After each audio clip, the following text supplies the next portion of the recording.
వి gold trusted gold buyers. మీరు తాకట్టు పెట్టిన బంగారాన్ని విడిపించి ఈ రోజు ఉన్న మార్కెట్ ధరకు కొనబడును. అందరికీ నమస్కారం. నేను Swaroopa Potlapalli. Welcome to I dream. కొందరు రాత్రికి రాత్రే ఫేమస్ అయిపోతూ ఉంటారు. అలా కోయ్ కోయ్ కోణి కోయ్ అంటూ పాట పాడిన పాస్టర్ మీసాల గురప్ప కూడా సెలబ్రిటీగా మారిపోయారు. ఆ తర్వాత ఆయన ఇచ్చిన ఇంటర్వ్యూస్ కూడా విమర్శలకు దారితీశాయి. తన జీవితంలో జరిగిన సంఘటనలు, సాక్ష్యాలు కూడా వివాదాస్పదంగా మారాయి. ప్రస్తుతం నాతో పాటు శివశక్తి వ్యవస్థాపక అధ్యక్షులు కరుణాకర్ సుగ్గన గారు ఉన్నారు. ఆయనతో మాట్లాడి ఈరోజు అనేక విషయాలను తెలుసుకుందాం. నమస్తే కరుణాకర్ గారు. నమస్తే అండి. ఎలా ఉన్నారండి? చాలా రోజులుగా నేను మీ వీడియోస్ చూస్తున్నాను. ముఖ్యంగా మీరు చేస్తున్న వాటి మీద నేను ఫస్ట్ అడగాలనుకున్న క్వశ్చన్ టెస్టిమోనియల్ ట్రోల్స్ కదా, ఎందుకు వీటిని మీరు చేస్తున్నారు? ముందుగా ఐ డ్రీమ్స్ ప్రేక్షకులందరికీ నా నమస్కారం. మేము చేస్తున్న వర్క్లో టెస్టిమోనీ ట్రోల్స్ అనేది ఒక భాగం అండి. దానితో పాటు ఇంకా చాలా వర్క్ జరుగుతూ ఉంది. ఈ మధ్యకాలంలో ఒక 1 year 1.5 year క్రితం ఈ టెస్టిమోనీ ట్రోల్స్ అనేది మొదలుపెట్టాం. మీరు చూసారా లేదో, ఈ టెస్టిమోనీస్ పేరుతో విశృంఖలంగా, ఇప్పుడు మీరు పాస్టర్ అన్నారు, మీసాల గురప్ప పాస్టర్ కాదు, అతను ఏంటంటే ఒక ఆర్టిస్ట్. మీరు పేమెంట్ ఇస్తే వచ్చి సాక్ష్యం చెప్తాడు. ఒక పాస్టర్ పేమెంట్ ఇస్తే సాక్ష్యం చెప్తాడు వచ్చి. అతను పాస్టర్ కాదు, పేమెంట్ స్టార్ అంటారా? అంతే. ఇలా చాలామంది ఉన్నారు ఇలా టెస్టిమోనీస్ చెప్తూ ఇదే పనిగా, ఇదే డ్యూటీగా. వాళ్ళకు ఒక చర్చ్ అంటూ ఉండదు, అన్ని చర్చిలు తిరుగుతూ ఉంటారు.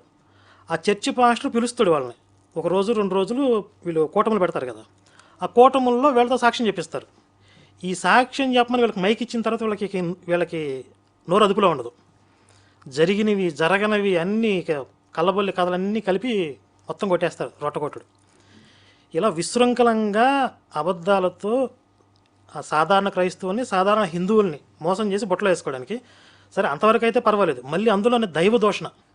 నేను పెద్ద విగ్రహారాధకుని, గతంలో పెద్ద హిందువుని, చాలా భక్తి చేశాను, మా దేవుళ్ళు ఎవరు మాకు పలకలేదు, ఆ విగ్రహాలు ఒట్టివి. ఇదొక ప్యాటర్న్. ఇంకొక ప్యాటర్న్లో ఆ విగ్రహాలనే దుష్టశక్తులు, నేను పెద్ద మాంత్రికుడిని గతంలో, ఈ దేవతలందరూ దుష్టశక్తులు, నేను పిలిస్తే వచ్చేవాళ్ళు. చాలా దుర్మార్గంగా ఉంటుందండి. ఇలాంటివి విని చూసి తట్టుకోలేక ఈ దుర్మార్గాల్ని ఎక్స్పోజ్ చేయడానికి మేము టెస్టిమోనీ ట్రోల్స్ అని మొదలుపెట్టాం. అది సూపర్ హిట్ అయింది ఆ సిరీస్. ఆ టెస్టిమోనీ ట్రోల్స్లో మేము ఎవరిని ట్రోల్ చేసినా వాళ్ళు సెలబ్రిటీ అవుతున్నారు. అంటే ఇన్స్టాగ్రామ్ మొత్తం రీల్స్ అవే తిరుగుతున్నాయి. రిబ్కా అక్క అని ఒక ఆవిడ టెస్టిమోనీ అంతకుముందు ఈ క్రిస్టియన్ ఛానల్స్లో, చాలా ఛానల్స్లో 2-3 ఛానల్స్లో తిరిగింది. కానీ మేము ట్రోల్స్ చేసిన తర్వాత ఆవిడ రీల్స్ విపరీతంగా అందరూ అభినయం చేస్తూ, యాక్ట్ చేస్తూ ఆవిడ వాయిస్కి బాగా ఫేమస్ అయింది. ఆవిడ నెగిటివిటీ అనమాట, పాజిటివ్గా ఫేమస్ అవ్వటం కాదు. అంటే కమెడియన్ లాగా చేసేసారు. ఆ తర్వాత ప్రసన్న బోల్ట్, ఆవిడ పేరు బోల్డ్ అని చెప్పుకునేది, నేను బోల్ట్ అంటాం. ఆవిడ కూడా ఎన్నో అబద్ధాలు చెప్పింది, దాన్ని కూడా బయటికి తీసాం. ఆవిడ మీద కూడా బాగా ట్రోల్స్ అయినాయి. రీసెంట్గా మీసాల గురప్ప, ఈ మీసాల గురప్పను కూడా ట్రోల్ చేసాం. అతను ఇప్పుడు బాగా ట్రోలింగ్ మెటీరియల్ అయ్యాడు. అంటే ఈ టెస్టిమోనియల్ ట్రోల్స్ అనే వాటికి మీరు ఎవరిని ఎంచుకుంటారు వ్యక్తుల్ని? అంటే వినడానికి పర్టికులర్గా ఒక వర్గం అంటూ ఉంటుందా? అట్లా ఏముండదు, ఒక వర్గం అనే ఉండదండి. ఇప్పుడు వాళ్ళు చెప్పిన టెస్టిమోనీ ట్రోలింగ్ మెటీరియల్గా ఉండాలి, ట్రోల్ చేయడానికి అనువుగా ఉండాలి. ఇప్పుడు వాళ్ళు కొంత ఫన్నీగా, అంటే వాస్తవానికి దూరంగా ఉండాలి. తర్వాత మిరాకిల్స్ పేరుతో కట్టుకథలు చెప్పి ఉండాలి. ఇంకా దైవ దోషం చేస్తే మాత్రం అసలు వదిలిపెట్టమండి, ఖచ్చితంగా పట్టి రసం పిండుతాం అనమాట అండి. ఇప్పుడు కేరళ బ్రాహ్మణ్ పేరుతో ఒకడు రీసెంట్గా రిలీజ్ అయిన ఎపిసోడ్, అది ఒక పార్ట్ రిలీజ్ అయింది. అంటే ఒక్కొక్క టెస్టిమోనీ 2-3 పార్ట్లుగా చేయాల్సి వస్తుంది. వాళ్ళు మాట్లాడింది ప్లే చేసి మనం కౌంటర్ ఇచ్చి, ఇదంతా ఒక గంట ఎపిసోడ్ వచ్చేస్తుంది. జస్ట్ వాడు మాట్లాడిన 20 minutes తీసుకుంటే మన కామెంట్తో కలిపి 1 hour కంటెంట్ వచ్చేస్తుంది. వాళ్ళే గంటన్నర సొల్లేస్తారు. దాన్ని 2-3 పార్ట్లుగా మేము ట్రోల్ చేస్తున్నాం. వాళ్ళెవరు మిమ్మల్ని కాంటాక్ట్ చేసి ఏంటిది అని చెప్పి అడగట్లేదా? ఏమడుగుతారు? దొంగలు దొరికిపోయిన తర్వాత ఇప్పుడు అంటే మీరు ఏదైనా విట్నెస్ లాగా చూపిస్తారా? మన అక్కడ ప్రూఫ్స్ ఉంటాయా? చాలా ట్రోల్స్లో మేము విత్ ప్రూఫ్స్తో సహా వాళ్ళని బయట పెట్టాం. సరే, ఇప్పుడు మీసాల గురప్ప సంగతి తీసుకోండి. అతను ఏం చెప్పాడు, పున్నమి నాగు సినిమా కథ, నా కథ ఇన్స్పిరేషన్, నన్ను చూసి రాసుకున్నారు. ఏవిఎం ప్రొడక్షన్ వాళ్ళు ఒక సినిమా షూటింగ్ కోసం అడవుల్లోకి వస్తే, ఈడంట చెట్ల మీద తిరుగుతున్నాడంట, కింద తిరగట్లేదంట, చెట్ల మీద తిరుగుతుంటే 13 సంవత్సరాల వయసు అప్పుడు. ఈడేంటి ఇలా ఉన్నాడు ఈ పిల్లడు అని చెప్పి వాడి చరిత్ర తెలుసుకుని, వాడు చిన్నప్పటి నుంచి విషం దాగి పెరిగాడని తెలుసుకుని ఆ కథతో పున్నమి నాగు సినిమా తీశారని చెప్పాడు. అవునా? మీరు విన్నారా సాక్ష్యం? నేను విన్నాను. కానీ అసలు వాస్తవం ఏంటంటే, అసలు ఆ పున్నమనాగు సినిమా గురించి మేము చూసినప్పుడు, ఇది కన్నడ సినిమా, కన్నడలో ఒరిజినల్ మూవీ. దాన్ని రీమేక్ రైట్స్ తీసుకున్నారు ఏవిఎం ప్రొడక్షన్స్ వాళ్ళు. ఏవిఎం ప్రొడక్షన్స్ వాళ్ళకి ఒరిజినల్ సినిమా కాదు అది. కన్నడలో హున్నిమేయ రాత్రియల్లి ఇది టైటిల్. ఇది 1980లో విడుదలైంది. దీని డైరెక్టర్ ఎవరు? రాజశేఖర్. తన డెబ్యూ మూవీ, ఫస్ట్ సినిమాగా అతను డైరెక్షన్ చేశాడు. ఆర్ఎం సుబ్రహ్మణ్యం, రాధానారాయణన్, జలజా షణ్ముఖం అనేవాళ్ళు ప్రొడ్యూసర్స్. శ్రీదేవి ప్రియా క్రియేషన్స్ అనేది బ్యానర్. కన్నడలో వచ్చిన మూవీకి తెలుగులో రైట్స్ కొనుక్కొని ఏవిఎం ప్రొడక్షన్స్ వాళ్ళు పున్నమనాగుతో తీశారు. దీన్ని తమిళంలోకి రీమేక్ చేశారు, హిందీలో కూడా రీమేక్ చేశారు. కానీ వీడేం చెప్తున్నాడు? పున్నమనాగు కథ ఏవిఎం ప్రొడక్షన్స్ వాళ్ళు నన్ను చూసి రాసుకున్నారని చెప్తున్నాడు. నమ్మేవాళ్ళు ఉంటే, వినేవాళ్ళు ఉంటే ఎంత దుర్మార్గం ఇది! ఎవరు ఎన్నైనా చెప్తారండి. అంటే ఒక 40-50 సంవత్సరాల క్రితం అప్పుడు తీసినటువంటి ఆ సినిమా ప్రొడ్యూసర్స్ కానీ డైరెక్టర్స్ కానీ ఇప్పుడు ఎవరు బ్రతికొండరులే, ఏదో 40-50 సంవత్సరాల క్రితం జరిగిన సంఘటన ఎవడు ఎంక్వైరీ చేస్తాడులే అని చెప్పేస్తే ఇది ఒక విచిత్రంలాగా చూస్తున్నారు ఇప్పుడు. అవునా, మేసాల గురప్ప నిజంగా పున్నమనాగు సినిమా ఏం చూసినా చాలామంది క్రిస్టియన్స్ నమ్ముతున్నారు ఇప్పుడు. ఇది మేము విత్ ప్రూఫ్స్తో బయట పెట్టామా. తర్వాత భోగి శాంతారావు అని చెప్పి ఒక అతను, ఇతను నేను కోమట్ల వర్గానికి చెందినవాడిని, నేను యేసుని నమ్ముకున్నాను. వీడు ఒక బిల్డర్ అనమాట. ఒక టైంలో వీడికి బాగా నష్టాలు వచ్చేస్తే ఆ టైంలో ఒక ఆపద నుండి యేసు వీడిని నాకు వెలుగు స్వరం కనపడిందని చెప్తూ ఉంటారు వీళ్ళు. అలా నా పని మనిషి నాకు యేసుని పరిచయం చేసింది. ఒక బిల్డింగ్ కూలిపోయింది, వీడు కట్టింది. కూలిపోతే ఆ శిథిలాల కింద ఒక ఫ్యామిలీ చిక్కుకుపోయారు, కూలీ కుటుంబం. అందులో ఒక పిల్లోడు చిక్కుకుపోతే ఆ పిల్లోడు ఎక్కడున్నాడో యేసు చూపించాడు, వాడిని బయటికి తీసాం అని చెప్పి ఇట్లా చెప్పుకుంటూ పోయాడు. వీడు చెప్పిన ఆధారాలను బట్టి మేము గూగుల్లో ఎంక్వైరీ చేసాం. ఇంకా ఆ రోజు న్యూస్ పేపర్లు ఏమో వచ్చినాయి మొత్తం చాలా రీసెర్చ్ చేస్తే అప్పుడు తెలిసింది ఏంటంటే, వీడు కట్టిన బిల్డింగ్ ఎందుకు కూలిపోయిందంటే ప్రభుత్వం అనుమతి లేకుండా కట్టాడు. అక్కడ అంటే ఇసుక నేలలు ఉన్నాయి, అక్కడ కట్టకూడదని చెప్పి గవర్నమెంట్ అనుమతులు లేకపోయినా వీడు అనధికారికంగా కట్టేసి ఇల్లీగల్గా ఆ బిల్డింగ్ కూలిపోతే అందులో ఒక ఫ్యామిలీ చిక్కుకుపోతే ఒక పిల్లోడు చచ్చిపోయాడు. ఆ పిల్లోడు చచ్చిపోయిన విషయం వీడు చెప్పట్లా. అయితే వీడు వెలుగు వచ్చింది, వీడు పని మనిషి దేవుడిని పిలిస్తే దేవుడు వచ్చి ఆ పిల్లోడు ఎక్కడున్నా చూపించాడు, ఇవన్నీ చెప్పాడు కదా. కానీ ఆ రోజు ఏం జరిగిందంటే, రాత్రి 3 గంటల నుంచి తెల్లవారుజాము 9 దాకా జేసీబీలు ప్రొక్లైన్లతో గవర్నమెంట్ వాళ్ళు 10-12 గంటలు శ్రమిస్తే ఆ శిథిలాలన్నీ పక్కకు తీసి అప్పుడు ఆ ఫ్యామిలీని రక్షించారు. ఇది జరిగింది. వీడేం చెప్తున్నాడు? నేను వెళ్ళి ఒక పొలుగు ఇలా వేసాను, ఆ పిల్లోడు బయటకు వచ్చాడని చెప్తున్నాడు. అంటే ఆ రోజు న్యూస్ పేపర్లు మనకి దొరకకపోతే దాన్ని పుస్తకాల రూపంలో ప్రింట్ చేసి ప్రచారం చేస్తున్నారు, ఒక కోమట్ల వాడి సాక్ష్యం అని చెప్పి. ఇలా మేము ఆధారాలతో సహా వెలికి తీసిన ఎన్నో ఉన్నాయి. బాగానే రీసెర్చ్ చేస్తున్నారు ఇలా అయితే. మరి చేయాలి కదండి, తప్పదు కదా. అవును, ఎందుకంటే ట్రోల్స్ అనుకుంటే మనం ఏది పడితే అది మాట్లాడాల్సిన అవసరం కూడా ఉండదు నిజానికి. మేము ఎంటర్టైన్మెంట్ వేలో అంటే ఆ ట్రోల్స్ చూస్తే ఫన్నీగా ఉంటాయి, వినడానికి బాగుంటాయి, అంటే చాలా కామెడీగా ఉంటాయి, కానీ చాలా మంచి కంటెంట్ కూడా ఉంటుంది. అది అంటే జనం కూడా నిజాలు తెలుసుకోవచ్చండి, లేకపోతే అదే నిజమని నమ్మే పరిస్థితులు ఉన్నాయి కదా. అదే కదా, ఇప్పుడు చాలా మంది వీళ్ళు చెప్పే అబద్ధాలు నమ్మి యేసు నిజంగా మహిమలు చేస్తాడు, అద్భుతాలు చేస్తాడు, ఆయన గొప్ప దేవుడు అనుకుని అక్కడికి వెళ్ళిపోతుంది. వీళ్ళ టార్గెట్ ఏంటి? అక్కడి నుంచి దశంభాగాలు పెంగటం, వాళ్ళు మతం మార్చడం, దశంభాగాలు పెండటం. నాకు ఇతని విషయంలో ఆ పున్నమి నాగు అవన్నీ జస్ట్ ఒక ఫన్నీగా కామెడీగా అనిపించినా కానీ నేను షాక్కి గురైంది ఏంటంటే, నేను 40,000 మందిని మత మార్పిడి చేశాను, సొంతంగా నా చేతులతో బాప్టిజం ఇచ్చి మా మతంలోకి తీసుకొచ్చానని చెప్పాడు. అసలు ఒక్క పాస్టరే 40,000 మందికి మతం మారిస్తే ఏమైపోతున్నట్టు ఈ మిగతా మతాల వాళ్ళు? అవన్నీ కూడా అబద్ధాలే. అన్ని వేల మందిని మతం మార్చి చెప్పుకోవడం కూడా తన హైప్ క్రియేట్ చేసుకోవటం. వీడు దొంగ సాక్ష్యాలు నమ్మి కొంతమంది బుట్టలో పడితే పడి ఉండొచ్చు, కానీ 40,000 మంది అనేది అబద్ధం. ఎందుకంటే ఇప్పుడు కోట్లాది రూపాయల వ్యవస్థ ఉన్న కల్వరి సతీష్ నెలకి 3,000 మందిని మతం మారుస్తున్నానని చెప్పాడు. 100 కోట్ల ఆస్తుంది. కల్వరి సతీష్ ఒక్కడే పనిచేయడు, వాడి కింద పనిచేసే ఏజెంట్లు కానీ ఆ చర్చికి వచ్చే విశ్వాసులు ప్రతి ఒక్కరిని కూడా ఒక వైరస్ జాంబీగా మార్చేసి మీరు పక్కన వాళ్ళని కొరకండి అని చెప్తాడు. అంటే వీళ్ళ వైరస్ మీ ఫ్రెండ్స్కి ఎక్కించండి అని చెప్తాడు. ప్రతి ఒక్కరికి టార్గెట్ ఇస్తాడు. ప్రతి నెల మీరు ఒక చర్చికి కొత్త వాళ్ళని తీసుకురావాలని టార్గెట్ ఇస్తాడు.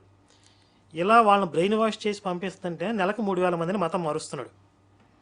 అంత పెద్ద వ్యవస్థ సతీష్, వీడికి అంత సీన్ లేదు, ఇది చెప్పుకుంటున్నాడు. అలా వాడి నోటికి అద్దాపద్దండి. కానీ సొంత మతస్థులు, మిగతా పాస్టర్స్ కావచ్చు, ఎవాంజలిస్టులు కూడా తప్పుపడుతున్నారు ఇతని వ్యాఖ్యల్ని. అదంతా నిజం కాదు, అసలు ముందు ఆ కోడిని కోయి ఆ భాష కూడా మాకు తెలియదు, అతను ఏదో కోడి భాషలో కోయ భాషలో మాట్లాడాడు అని. ఎందుకంటున్నారంటే వాళ్ళ మతం ట్రోల్ అవుతుంది, వాళ్ళ మతాన్ని కామెడీగా అయిపోతుంది కాబట్టి వాడు మా సంబంధం లేదంటున్నారు. అదే వాడి వల్ల బెనిఫిట్ అవుతుందంటే వాడిని వెళ్ళి కౌగిలించుకుంటారు వీళ్ళు. ఇప్పుడు మీ మతాన్ని మీరు వ్యాప్తి చేసుకోండి, మీ మతం గురించి అందులో ఉన్న గొప్పతనాన్ని చెప్పండి, కానీ మిగతా మతాలని ఎందుకు మీరు విమర్శిస్తున్నారు? ఎందుకు పక్క మతాల దేవుళ్ళని అంత తప్పు పడుతున్నారు? వాళ్ళ క్యారెక్టర్లను కూడా మీరు అసాసినేట్ చేసే అంత అంటే ఎందుకు? మీరు కాదు, ఇప్పుడు ఈ కొంతమంది మత బోధకులు ఎందుకు ఇలా చేస్తున్నారు? ఎందుకు ఇలా చేస్తున్నారంటే కొంచెం డీటెయిల్స్లోకి వెళ్తే, ఇది నా దగ్గర ఒక పుస్తకం ఉంది. దీన్ని ఏమంటారు మీకు తెలుసా? బైబిల్. ఈ బైబిల్ గురించి మీ ఒపీనియన్ ఏంటి? అది ఒక క్రిస్టియన్ల మత గ్రంథం. యేసు ప్రభువుని నమ్మేవాళ్ళు దాన్ని అనుసరిస్తారు. అందులో కొన్ని వాక్యాలు ఉంటాయి. అది చూసే చర్చి పాస్టర్స్, మత ప్రబోధకులు అందులోంచి కొన్ని వాక్యాలు తీసి వాటి గురించి ఒక ఎక్స్ప్లెనేషన్ కావచ్చు, అనాలిసిస్ ఇస్తూ ఉంటారు. సరే, అంటే ఇందులో ఉన్న వాక్యాలు ఏంటి అనేవి ఎప్పుడన్నా చదివే ప్రయత్నం లేదండి. ఏం తెలియదు మీకు. ఇప్పుడు ప్రమాదం ఏంటంటే మీలాంటి కొంతకాలం క్రితం నాలాంటి హిందువులందరికీ కూడా ఈ బైబిల్లో ఏముందో తెలియకపోవటం. ఇప్పుడు మీరు అడిగారు కదా ఎందుకు వీళ్ళలా పరమతాల మీద పడి ఏడుస్తూ ఉంటారు అని చెప్పి. అలా పరమతాల మీద పడి ఏడవండి, వాళ్ళ మీద దాడి చేయండి అని చెప్పి ఇందులో రాసి ఉంది. బైబిల్లో రాసి ఉంది.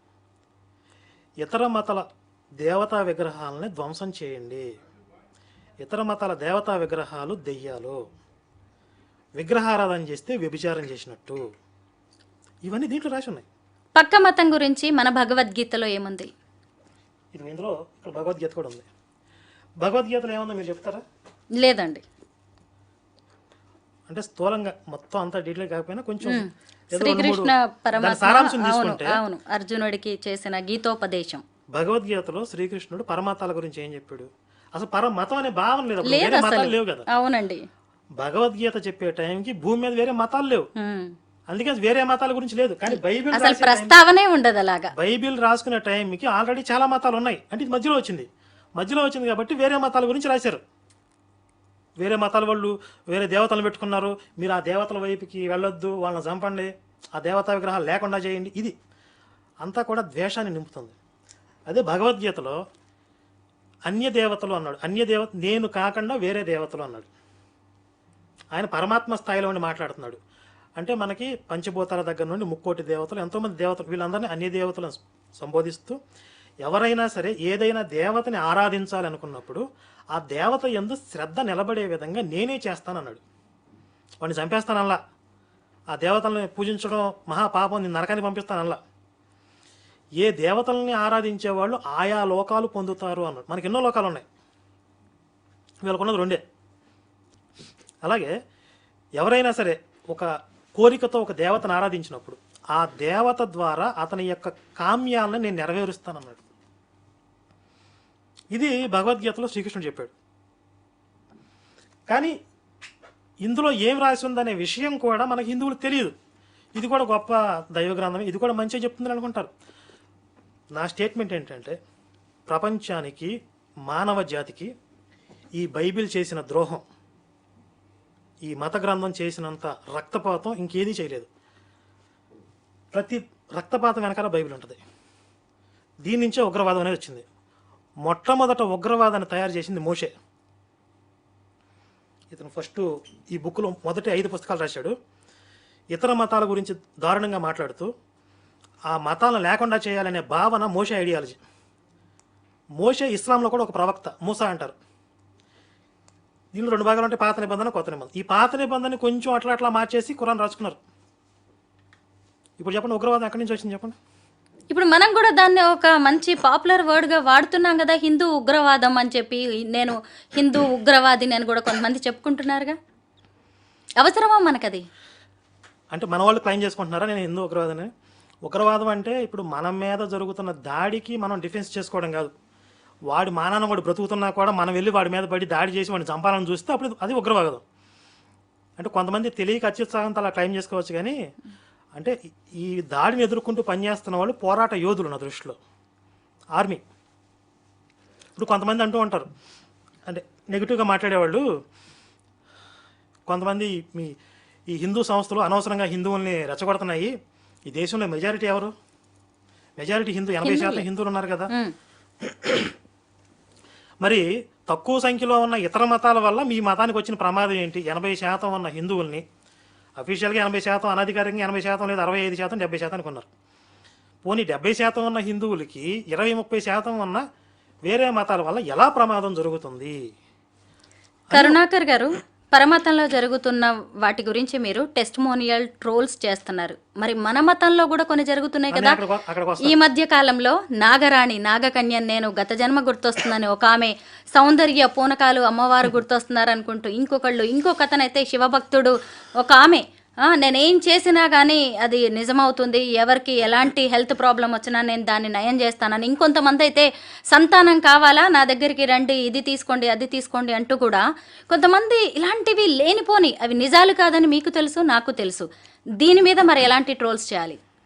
వస్తున్నాను. నేను అక్కడికి వచ్చే ముందు ఇంతకుముందు ఒక పాయింట్ చెప్పే కదా, ఈ ప్రశ్న ఇస్తున్నారు. అంటే కొంతమంది విమర్శనాకారులు, మేధావులు, ఇంత మెజారిటీ మతం కదా, మీకు వాళ్ళతో వచ్చిన ప్రమాదం ఏంటి అని చెప్పి. వీళ్ళకి నా ప్రశ్న ఏంటంటే, సమాజంలో క్రిమినల్స్ ఎంత పర్సెంటేజ్ ఉంటారు చెప్పండి? తక్కువే ఉంటారు. సాధారణ ప్రజలతో పోలిస్తే క్రిమినల్స్ పర్సెంటేజ్ ఎంత ఉంటుంది? నేరస్తుల యొక్క మోతాదు 10% కూడా ఉండకపోవచ్చు, 1-2% ఉంటుంది. కేవలం 1-2% క్రిమినల్స్ ఉంటే వాళ్ళని చూసి సాధారణంగా ఉన్న ఇంత మెజారిటీ సమాజం ఎందుకు భయపడుతుంది? 1-2% ఏం చేస్తారు చెప్పండి? ఒక ఊర్లో దొంగోడు ఉన్నాడండి, ఒక ఊర్లో ఒక దొంగోడు పడ్డాడు అంటే ఊరంతా నిద్రపోదు, ఎవడింట్లో పడతాడు అని చెప్పి. ఊరంతా ఉంది కదా, ఒకరిని చూసి ఎందుకు భయపడుతున్నారు? అంటే ఇక తక్కువ ఎక్కువ అని కాదు, వాడి స్వభావం ఏంటి. ఇప్పుడు తక్కువ సంఖ్యలో ఉండవచ్చు, కానీ వాళ్ళ స్వభావం ఏంటి, వాళ్ళ మత గ్రంథాలు ఏం చెప్తుంది? ఆ మతాల మీద పడి దాడి చేయండి, ఆ మతాలను ధ్వంసం చేయండి అని చెప్తుంది. మన హిందువులకు ఆ భావజాలం లేదు, ఎప్పుడూ లేదు. నీ మతాన్ని నువ్వు ఆచరించుకుంటూ పరమతాలని కూడా గౌరవించకపోయినా వాటితో కలిసి సహజీవనం చేస్తూ కలిసిమెలిసి బ్రతకండి అని చెప్తుంది. కాబట్టి వీడికి ఆ మతాలను దాడి చేసే ఉద్దేశం లేదు. అందుకే మీరు ఏ చర్చి కనపడినా ఒక కామన్ సెక్యులర్ హిందూ ఎలా అనుకుంటాడు, అది ఎందుకు అనుకుంటున్నాడో కూడా వాడికి తెలియదు. వెళ్తాం కూడా కదా, చర్చిలకి వెళ్తాము, మసీదులకి వెళ్తారు హిందువులు, దర్గాలకి వెళ్తారు. ఎందుకంటే అక్కడ కూడా ఒక దేవుడు ఉన్నాడు అనే భావంతో, ద్వేషం ఉండదు వాళ్ళకి, ఉండదు. మీరు ఆ మతంలో వాళ్ళని ఒకసారి దేవాలయాన్ని తీసుకురండి, ఎందుకని రారు, అస్సలు రారు. ఎందుకంటే వాళ్ళకి ప్రతి వారం కూడా బ్రెయిన్ వాష్ జరిగిద్ది. పరమతాలన్నీ కూడా అవన్నీ దయ్యాలు, సాతాను, దుష్టశక్తులు, మనం వాటిని నిర్మూలనం చేయాలి అనే ఒక ఐడియాలజీని ప్రతి వారం వీళ్ళ బ్రెయిన్లో ఎక్కిస్తూ ఉంటారు. ఆ ఐడియాలజీతో తయారవుతున్న వీళ్ళందరూ ఒక సమాజానికి ప్రమాదకర శక్తులుగా మారుతున్నారు. కాబట్టి మనం భయపడాలి, దాన్ని ఎదుర్కోవడానికి ప్రిపేర్ అవ్వాలి. ఈ కామన్ సెన్స్ లేకుండా మీరు ఎక్కువ మంది ఉన్నారు కదా, వాళ్ళు తక్కువ మంది ఉన్నారు కదా, ఇదేంటి? మరి ఎక్కువ మంది ఉన్నప్పుడు దేవాలయాల్లో దూరి మత ప్రచారాలు ఎవరు చేస్తున్నారు? ఇప్పుడు మనం మెజారిటీ కదండి. వాళ్ళ చర్చిల్లో దొరబడి మనం ఎప్పుడైనా మత ప్రచారం చేసామా, మా రాముని నమ్ముకోండి అని? వాళ్ళు మన దేవాలయాలకు ఎందుకు వస్తున్నారు? దాడి చేసే స్వభావం ఉంది వాళ్ళ మతాలకి. ఆ పరమతాలకి ఆక్రమిత స్వభావం ఉంది, ఇతర మతాలు లేకుండా చేయాలనే స్వభావం ఉంది. ఆ ఐడియాలజీ, ఆ క్రిమినల్ ఐడియాలజీ ప్రమాదం. ఈ పుస్తకానికి ఉన్న ఐడియాలజీ తెలియకుండా అది మంచిదే అని చెప్పి నమ్మే వాళ్ళతో ఇంకా ప్రమాదం. హిందూ మతంలో హిందూ దేవుళ్ళని అడ్డం పెట్టుకుని కొంతమంది చేస్తున్న ఈ ప్రచారాన్ని ఏమనుకోవాలి? నేను నాగరాణిని గత జన్మలో, నాకు మళ్ళీ గతం గుర్తొస్తోంది, నాగకన్యని నేను, నా ప్రియుడు ఇతను అంటూ 52 ఏళ్ల వ్యక్తిని ఈ మధ్య 22 ఏళ్ల అమ్మాయి కూడా తీసుకొచ్చి చూపించింది. అలాగే ఒక సౌందర్య అనే అమ్మాయి, నా మీదకి దేవుడు వస్తాడు, అమ్మవారు వస్తుంది అని చెప్పి ఆమె చెప్పడం, ఇంకొంతమంది నాకు శివుడు నేనేం చెప్తే అది చేస్తాడు అంటూ ఇంకొక ఆమె చెప్పడం. మరి వీటి మీద ట్రోల్స్ చేసే అవకాశం ఉందా మీరు? ఇప్పుడు మతం పేరుతో, దేవుడి పేరుతో జనాల్ని మోసం చేయడం అనేది అన్ని మతాల్లో ఉంటుంది. కానీ నేను అన్నిటినీ ఒకే కేటగిరీలో కట్టను. ఎందుకంటే ఇక్కడున్న అమాయకులను బుట్టలో వేసుకోవడానికి కూడా వీళ్ళు మహిమలు కొన్ని చేసేవాళ్ళు హిందుత్వంలో ఉన్నారు. కానీ వీళ్ళు పరమతాలని ద్వేషిస్తూ ఆ మతాలను తక్కువ చేస్తూ, అంటే వీళ్ళు కొంచెం మోసపూరితమైన స్వభావం ఉన్నప్పటికీ కూడా ఇతర మతాల జోలికి పోవట్లేదు. చూడండి, కేవలం హిందువులే వీళ్ళ టార్గెట్, వేరే మతాల వాళ్ళు కాదు. ఇప్పుడు మనం అవేర్నెస్ తీసుకురావాల్సింది మన హిందువులకి.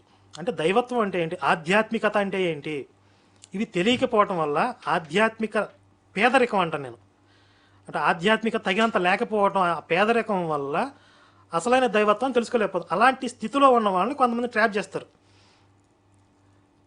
మరి దాని మీద వర్క్ చేయాల్సింది తప్పదండి. ఇప్పుడు హిందుత్వాన్ని కూడా మనం సంస్కరించుకోవాలి. ఎందుకంటే మిగతా వాళ్ళు నవ్వకుండా ఉండాలి అంటే, మళ్ళీ మనం కూడా కామెడీ పీసులుగా వాళ్ళకి మారిపోకుండా ఉండాలంటే ఇలాంటి వాళ్ళలో కూడా అవేర్నెస్ తేవాల్సిన అవసరం ఉంది. అఘోరి మనం ఎగ్జాంపుల్గా అఘోరీని కూడా మాట్లాడుకోవాల్సిందే. సనాతన ధర్మం, హిందువుల్ని నేను కాపాడుతా, గుళ్ళని కాపాడుతా అంటూ చేసిన హల్చల్ గురించి కూడా మనం మాట్లాడుకోవాలి. అంటే కొన్ని చూస్తే అవి నాకు పబ్లిసిటీ స్టెంట్స్ అంటారు కదా, అలా అనిపించాయి. ఆచరణ సాధ్యంగానే కొన్ని స్టేట్మెంట్లు ఇవ్వడం, వాళ్ళందరినీ నరికేస్తానని. ఎక్కడ సాధ్యం అవుతుందండి నరికేస్తాను? ఇప్పుడు నరికేయడానికి వెళ్తే వాళ్ళు ముడుచుకు కూర్చున్నారా? కాబట్టి ఏదో పాపులర్ అవ్వాలి, హైప్ తెచ్చుకోవాలి అనే ప్రయత్నంలో భాగంగా కొంతమంది ఇప్పుడు మాలాంటి వాళ్ళను కూడా కొంచెం దానికి బ్లేమ్ అయ్యేలాగా, అంటే హిందువులు అంటే ఎలా ఉంటారు, హిందూ పోరాట యోధులు అంటే ఇది. ఇప్పుడు మేము ఇంటలెక్చువల్ వేలో పనిచేస్తున్నాం, ఇంటలెక్చువల్గా ఐడియాలజీ బేస్ మీద వర్క్ చేస్తున్నాం. దీన్ని హైలైట్ చేసుకోకుండా, దీన్ని హైలైట్ చేయకుండా కొంతమంది ఇప్పుడు మీరు చెప్పినట్టుగా కొన్ని హిందువుల్లో కూడా ఎలాంటి వాళ్ళు ఉన్నారని చెప్పి వాళ్ళని చూపించి మమ్మల్ని కూడా అదే ఘాటిని కట్టేస్తారనమాట. వీళ్ళందరూ ఒకటే అని చెప్పి. తప్పదు మరి, భరించాలి కొన్ని. కాకపోతే కొన్ని వాటి మీద కూడా మనం ఫైట్ చేయాలి. అసలైన దైవత్వం ఏంటి, అసలైన హిందుత్వం ఏంటి అనేది, ధర్మం అంటే ఏంటి అనేది ఈరోజు చాలామంది తెలియని స్థితిలో ఉండటం వల్ల కదా మత మార్పులు చేయగలుగుతున్నారు వీళ్ళు. నిజంగా అసలు హిందుత్వం ధర్మం ఏంటో అర్థమైతే ఎవడో వచ్చి మతం మారిపోయేంత బలహీనంగా వీళ్ళు ఎందుకుంటారు కదా? ఎవరో ఏదో చెప్తే ఆ సాక్ష్యాలు చూపిస్తే, అదే సువార్తలు చూపిస్తే అంతకంటే అద్భుతమైన మన భగవద్గీతలో లేదా మన పురాణాలేంటి, మన ఇతిహాసాలేంటి? ఇప్పుడు భగవంతుడు జస్ట్ పైన కూర్చుని హామ్ ఫట్ అని చెప్పి మిరాకిల్స్ చేస్తా అన్న మాయల పకీరాయన అన్న. అలా మాయలు అద్భుతాలు చెయ్యటమే దైవత్వం అయితే ఆయన మానవ రూపంలో ఒక రాముడిగా ఎందుకు అవతరించాడు? మానవ జాతికి ధర్మాలను బోధించడానికి స్వయంగా ఆయన ఒక అవతారం తీసుకుని రాముడిగా భూమి మీదకి వచ్చాడు. ఎన్నో కష్టాలు పడ్డాడు. ఎన్నో కష్టాలు ఎదురైనా, ఎన్నో ప్రమాదకర పరిస్థితులు ఎదురైనా ఎక్కడా కూడా ధర్మాన్ని, సత్యాన్ని విడిచిపెట్టకుండా చివరిదాకా నిలబడ్డాడు. అది ఆదర్శ పురుషుడు అని చెప్తున్నాం మనం. అలా చేసి ఆచరణ చేసి చూపించాడు, ఇలా మానవ జాతి ప్రయాణించాలి, ఇలా జీవించాలని చెప్పి. ఆయన పైన కూర్చొని హామ్ పట్ట మాయలు చేయొచ్చు కదా, మాయలు వగిలాగా. అది దైవత్వం కాదు. అది నిజమైన హిందుత్వం అర్థమైతే ఈ మాయలకి ప్రలోభాలకి లొంగరు. ఆ స్థితికి మనం హిందుత్వాన్ని తీసుకెళ్ళాలి, హిందువులు తీసుకెళ్ళాలి.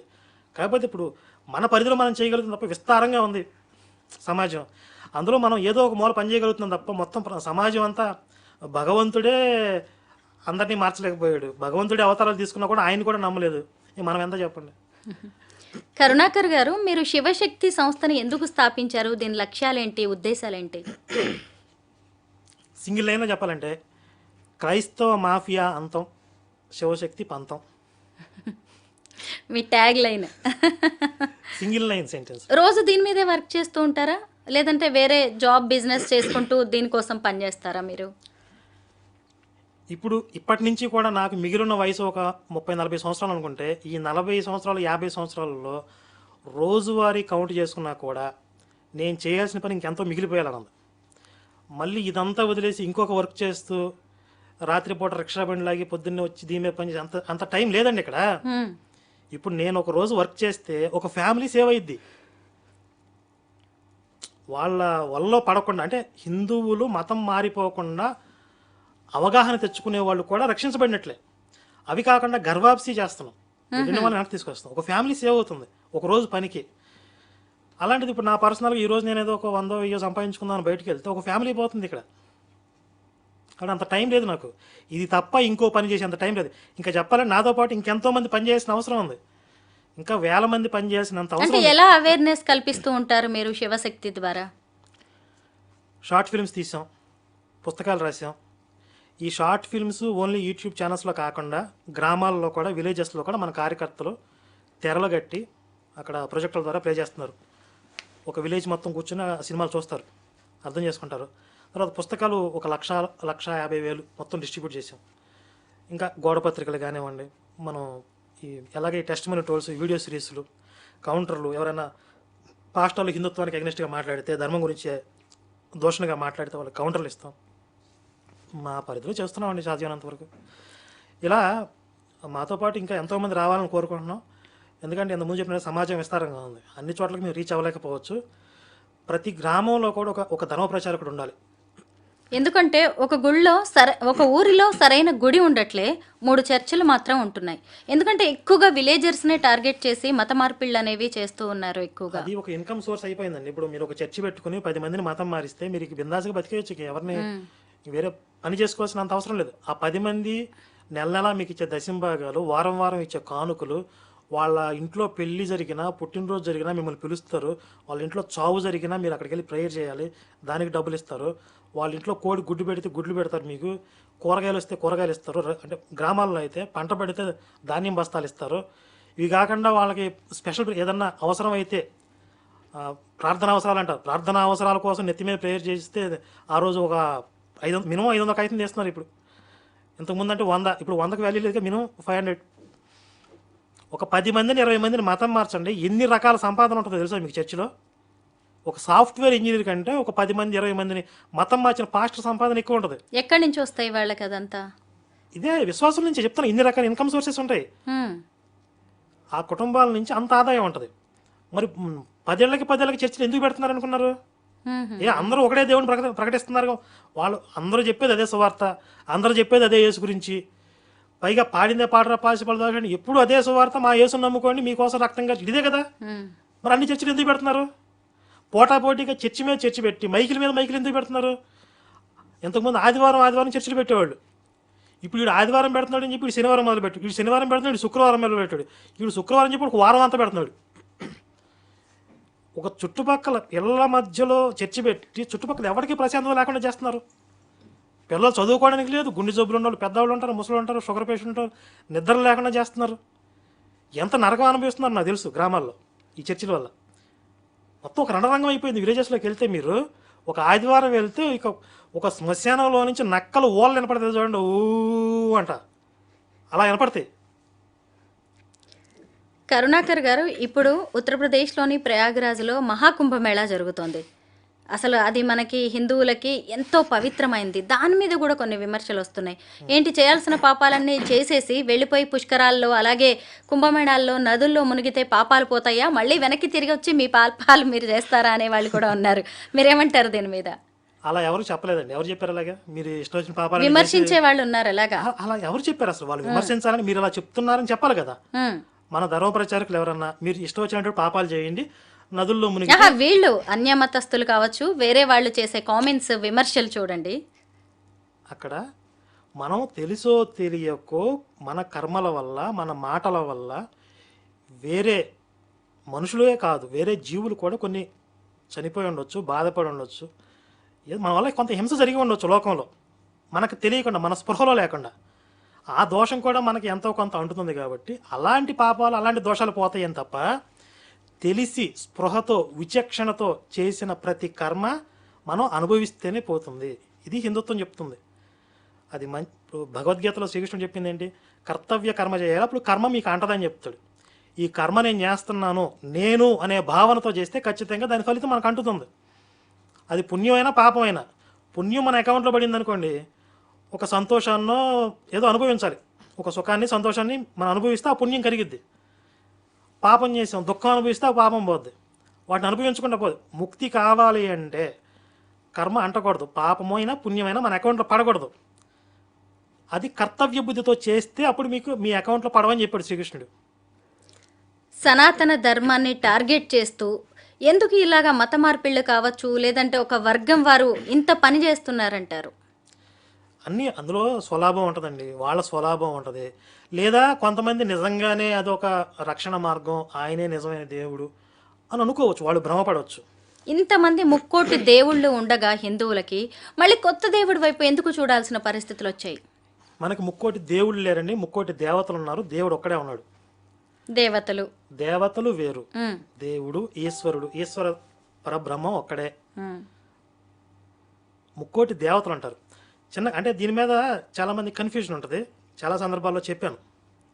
దేవతలు అంటే ఇప్పుడు మనకి పంచభూతాలు, అగ్ని, వాయువు, ఇంద్ర, వీళ్ళందరూ కూడా మనకి దేవతలే. ఇంకొకటి ఏంటంటే మనం కూడా దేవతా జన్మలు పొందవచ్చు, మనం కూడా దేవతగా మారవచ్చు. అది భగవద్గీతలో చెప్పాడు శ్రీకృష్ణుడు స్వయంగా. మనం ఈ జీవితాన్ని ముగించిన తర్వాత మన అకౌంట్లో పుణ్యం అనేది ఎక్కువగా క్రెడిట్ అయి ఉంటే అవి ఆ పుణ్యం ఎక్కడ మనం దాన్ని డెబిట్ చేసుకోవాలి? పైలోకాలకు పోవాలి, స్వర్గలోకాలు. దేవతా జన్మ పొందుతాం, దేవతా జన్మ పొంది అక్కడ పుణ్యం క్షీణించేంత వరకు అక్కడ ఉంటాం. మళ్ళీ మిగిలి ఉన్నటువంటి కొన్ని కర్మల్ని వదిలించుకొని మళ్ళీ భూలోకానికి వస్తాం. ఇప్పుడు మనకి పురాణాల్లో చాలా సందర్భాలు మీరు వినే ఉంటారు, 100 యజ్ఞాలు చేసిన వాడు ఇంద్రుడు అవుతాడని చెప్పి. ఇంద్ర పదవి కూడా పొందవచ్చు, మనుషులకి అది సాధ్యం. అంటే ఇంద్రుడు అనేది కూడా ఒక పదవి, దేవతలకు రాజు ఆయన. కానీ ఈశ్వరుడు ఒక్కడే. వీళ్ళు అంటూ ఉంటారు మీకు ముక్కోటి దేవత, మాకు ఒక్కడైతే ఒక్కడే దేవుడు అని. అబద్ధం. వాళ్ళకే 2-3 ఉన్నారు. యేసు ఒక దేవుడే, యెహోవా ఒక దేవుడే. యెహోవా అనే క్యారెక్టర్ తెలుసా మీకు? విన్నాను అంతే, నాకు పెద్దగా తెలియదు. బైబిల్లో యెహోవా దేవుడు, యేసు కాదు అసలు. ఈ బైబిల్ ప్రకారంగా యేసు దేవుడు అన్నోడు ప్రతి ఒక్కటి నరకానికి పోతాడు. నిజంగా యెహోవా అనే ఒక క్యారెక్టర్ ఇందులో ప్రస్తావించబడిన ఒక క్యారెక్టర్ పైన ఉండుంటే యేసుని దేవుడు అని ఎవడంటున్నాడు వాడు అందరిని చొక్కా పట్టుకుని లాక్కెళ్ళి నరకం వేస్తాడు ఆయన. అదే చెప్పాడు, నన్ను తప్ప ఇంకొకరిని దేవుడు అంటే మీ సంగతి తెలుస్తారన్నాడు. తెలియదు ఇది చాలామందికి. యేసు గురించి మీ ఒపీనియన్ చెప్పండి. అంతే, ఒక మతానికి ఆయన దేవుడు, ఇస్లాంకి ఎలా ఉన్నారో అలాగే దేవుడు. ఆయన స్వభావం ఏంటి, ఆయన ఎలాంటి వాడు చెప్పండి ఒకసారి. ఆయన మిగతా వాళ్ళ కోసం తన జీవితాన్ని త్యాగం చేసిన ఒక ధన్యజీవి. కరుణామయుడు సినిమా చూసారా? చూడలేదండి. జనరల్గా కరుణామయుడు సినిమా చూసి అభిప్రాయానికి వస్తారు. మ్హూ. యేసు అంటే పాపం దీనంగా సాత్వికంగా ఉంటాడు. మీరు బైబిల్ చదివితే ఆయన చాలా కోపిష్టి, మ్హూ. చాలా భయస్థుడు, అబద్ధాలు చెప్తాడు. బైబిల్లో ఉన్నాయి ఇవన్నీ. బైబిల్లో యేసు ఎన్నిసార్లు పారిపోయాడు తెలుసా మీకు? ఇప్పుడు తనంతట తానుగా అర్పించడానికి వచ్చాడని చెప్తున్నారు కదా వీళ్ళు పాస్టర్లు. మ్. ఆయన్ని పట్టుకోవడానికి వస్తుంటే ఎన్నోసార్లు పారిపోయాడు, దొరకలేదు వాళ్ళకి. చివరికి తనను నమ్మిన ఒక శిష్యుడు, తన వెంట తిరిగిన ఒక శిష్యుడు పలానా చోట దాక్కున్నాడు అని చెప్పి సైనికుల్ని వెంట పెట్టుకుని వెళ్ళి మళ్ళీ అక్కడికి వెళ్ళిన తర్వాత కూడా ఈయన చుట్టూ ఇంకొంతమంది శిష్యులు ఉంటారు కదా, వాళ్ళు ఈయన కలిసిపోయి ఉంటారు. ఇందులో యేసు ఎవరో సరిగ్గా గుర్తుపట్టకపోతే రాంగ్గా ఇంకొకరిని ఎవరన్నా పట్టుకుంటారని చెప్పి నేను వెళ్ళి ఆయన ముద్దు పెట్టుకుంటాను, ఆయన యేసు, అప్పుడు మీరు గుర్తుపట్టి ఆయన పట్టుకోండి అని వీళ్ళని వెంట పెట్టుకెళ్ళి బోధకుడా అని ముద్దు పెడితే రహస్యంగా దాక్కుంటే అయినా అప్పుడు వెళ్ళి మీద పడి పట్టుకుని లాక్కొచ్చారు. రహస్యంగా ఎందుకు దాక్కున్నాడు? అర్పించడానికి వచ్చాడు కదా, ఎందుకు అన్నిసార్లు పారిపోయాడు? ఎందుకు రహస్యంగా దాక్కున్నాడు? శిష్యుడు పట్టిస్తే తప్ప ఎందుకు దొరకలేదు? ఈడ్చుకుని పోయానుంది. ఎప్పుడు ఈడ్చుకుపోతారో నేను రానని మొండికేస్తేనే కదా. మళ్ళీ సిలువు మీదకి వెళ్ళి నాకు ఏమన్నాడు తెలుసా? నా దేవా నన్ను ఎందుకు చేయి విడిచి ఏడ్చాడు.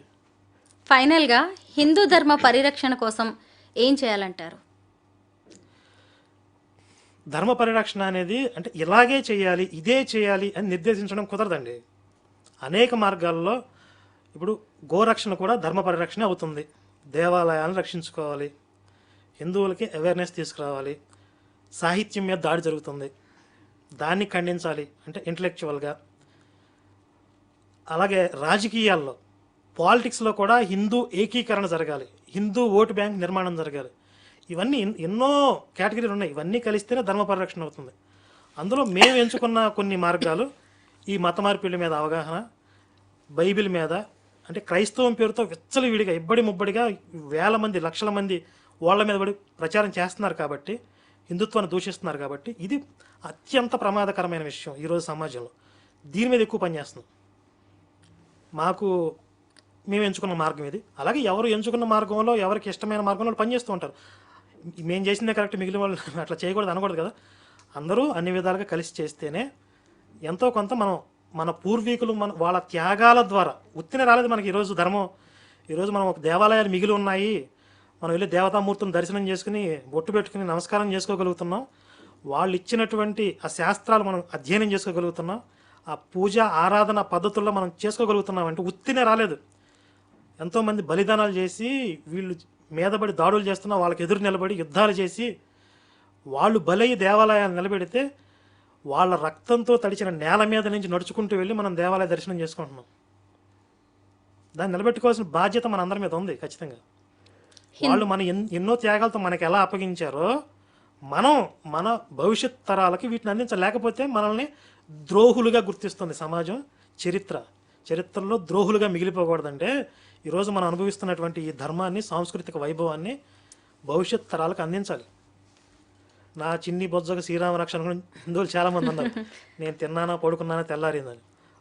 వాళ్ళని ఆ మత్తు నుండి లేపటమే మేము చేస్తున్న పని. ఈ ఆధునిక యుగంలో చాలా మంది మన సంస్కృతి సంప్రదాయాలు కూడా మర్చిపోతున్నారు కదా, పాశ్చాత్య సంస్కృతికి అలవాటు పడిపోతున్నారు. మీరు కుంభమేళా వెళ్తే ఎంతో మంది వెస్టర్న్ కంట్రీస్ వాళ్ళు, ఎంత గొప్ప విషయం. స్టీవ్ జాబ్స్ వైఫ్ కూడా వచ్చి ఆవిడ కమలాగా పేరు మార్చుకుంది. ఎంతో మంది విదేశీయులు ఈ సంస్కృతికి ముగ్ధులైపోయి ఇక్కడికి వచ్చి మాకు భారతదేశం విలువ ఇప్పుడు ఇక్కడికి వచ్చి నాకు అర్థమవుతుంది, ఈ పుణ్యభూమిలోనే మేము బ్రతుకుతామని చెప్పి ఇక్కడ జీవిస్తున్న వాళ్ళు ఎంతమంది ఉన్నారు. ఇంటి మొక్క ఔషధానికి పనికిరాదని కొంతమంది అంటారు కదా, అవునండి. అంటే ఇక్కడ పుట్టిన వాళ్ళకి దాని విలువ తెలియదు. వీళ్ళు తెలుసుకునే టైంకి తెలుసుకోకపోవడం వాళ్ళ కర్మ అండి. ధర్మానికి వచ్చే నష్టమేమీ లేదు. ఎస్, ఎప్పటికీ ఇలాగే ఉంటుంది. భారతదేశం అంటేనే హిందూ దేశం. ఎన్నో ఎవరు వచ్చినా ఎవరు పోయినా దాటుకుంటూ వచ్చింది. నష్టపోయేది వ్యక్తిగతంగా తెలుసుకోలేని వాళ్ళే నష్టపోతారు తప్ప వాళ్ళ కర్మ.